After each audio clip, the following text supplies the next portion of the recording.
Hello guys, I was looking in my notes for 2009 and I found this vision about an economic collapse. I see myself wearing a suit and a round hat similar to the 1930s.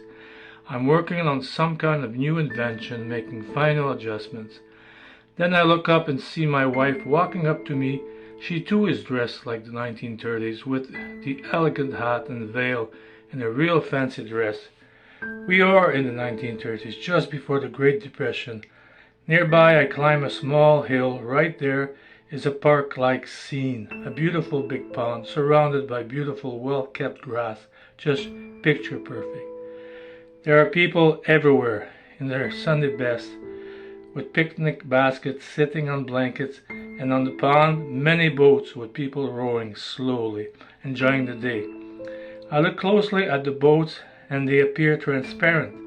I realize that they are more than halfway full of water and at any time they will sink, but the people are not aware of it.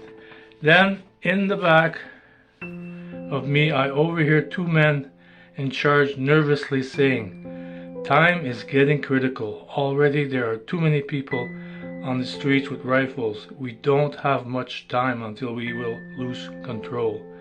Right after this, I'm transported back home in my yard. I see a big hand taking the cover off my shallow well box. There was two half-rotten woodchucks, dead, and one who had died last had started to eat the other one. At that point, I actually jumped out of my bed because of the appalling scene. End of vision. I wrote the comment at that time. An economic collapse was going to take place. People were in denial. Revolt in the cities were going to start. Drought and famine were to follow. Woodchucks eat roots to survive. In order to starve, it had to be a severe drought.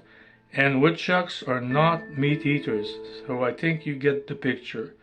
This was my well in Manitoba, Canada, and I'm not sure what area will all discover the droughts. It might not be all worldwide. It could be here and there. But anyways, this was an interesting one in 2009. You see, if I would have given that in 2009, by this time I would have given up. But it's amazing. Words of knowledge and visions don't have a best before date. You just keep them, and this one proves that to me that something is going to happen shortly, like I've been warning you.